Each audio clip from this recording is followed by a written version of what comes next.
अब हम बात करते हैं वृहद राजस्थान का निर्माण। अखिल भारतीय देशी लोक राज्य लोक परिषद की राजपूताना प्रांतीय सभा 20 जनवरी 1948 ईस्वी को एक प्रस्ताव द्वारा राजस्थान की सभी रियासतों को मिलाकर वृहद राजस्थान राज्य के निर्माण की मांग कर चुकी थी, परंतु भारत सरकार के सामने उक्त प्रस्तावों को क्रियान्वित करने में कई व्यावहारिक कठिनाइयां थीं।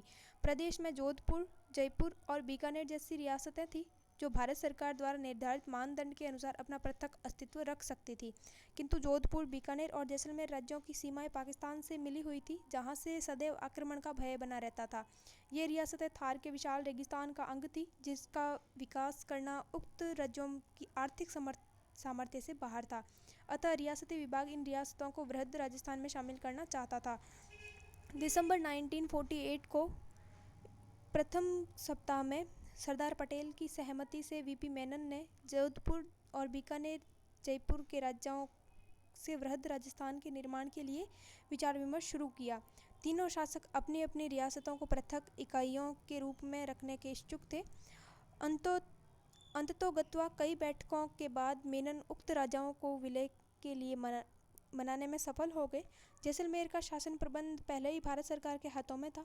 14 जनवरी 1949 ईस्वी को सरदार पटेल ने उदयपुर में एक विशाल सार्वजनिक सभा में घोषणा की कि जोधपुर, जयपुर और बीकानेर के महाराजाओं ने अपनी अपनी रियासतों का राजस्थान में विलय करना स्वीकार कर लिया। सरदार पटेल की इस ऐतिहासिक घोषणा का उपस्थित जन समुदाय ने करतल ध्वनि से स्वागत किया।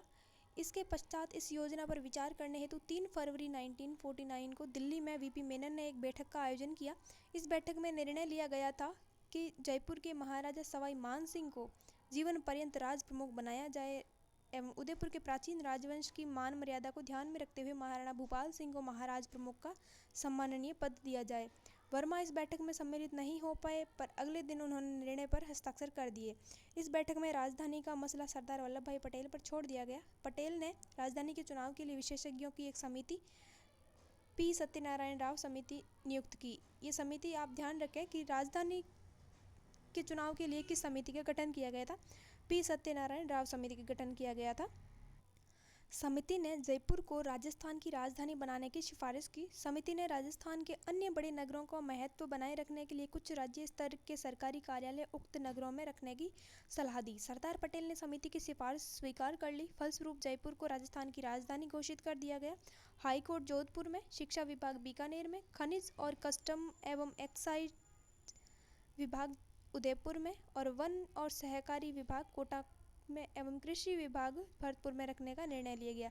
ये आप ध्यान रखें कौन कौन से विभाग किस जिले को दिए गए हैं, क्योंकि ये सुमेलित करने में अक्सर पूछे जाते हैं और अब तो पैटर्न बदल गया है परीक्षाओं का, तो ये बहुत इंपॉर्टेंट हो जाते हैं। कोटा को मिला है वन और सहकारी विभाग, हाईकोर्ट मिला है जोधपुर को, शिक्षा विभाग बीकानेर में, खनिज और कस्टम एवं एक्साइज विभाग मिला है उदयपुर को। आगे है 30 मार्च 1949 ईस्वी को सरदार पटेल द्वारा वृहद राजस्थान का विधिवत उद्घाटन किया गया। 30 मार्च को राजस्थान दिवस के रूप में मनाए जाने का भी निर्णय लिया गया। हीरालाल शास्त्री को इस वृहद राजस्थान का प्रधानमंत्री बनाया गया। राजस्थान की विभिन्न रियासतों के विलय के साथ ही राजस्थान ने सदियों पुरानी राजशाही समाप्त हो गई। मेवाड़ के गुहिल या सिसोदिया, जैसलमेर के भाटी, जयपुर के कच्छवाहा और बूंदी के हाड़ा चौहान संसार के प्राचीनतम राजवंश में से थे। राजशाही के अंतिम चिन्ह के रूप में अब केवल राज प्रमुख के नवसृजित पद रहे। ये पद संयुक्त राजस्थान और मत्स्य संघ में प्रांतों के राज्यपालों या गवर्नरों के समकक्ष थे। यह एक ऐसी रक्तहीन क्रांति थी जिसका उदाहरण संसार के इतिहास में ढूंढने पर भी नहीं मिलेगा।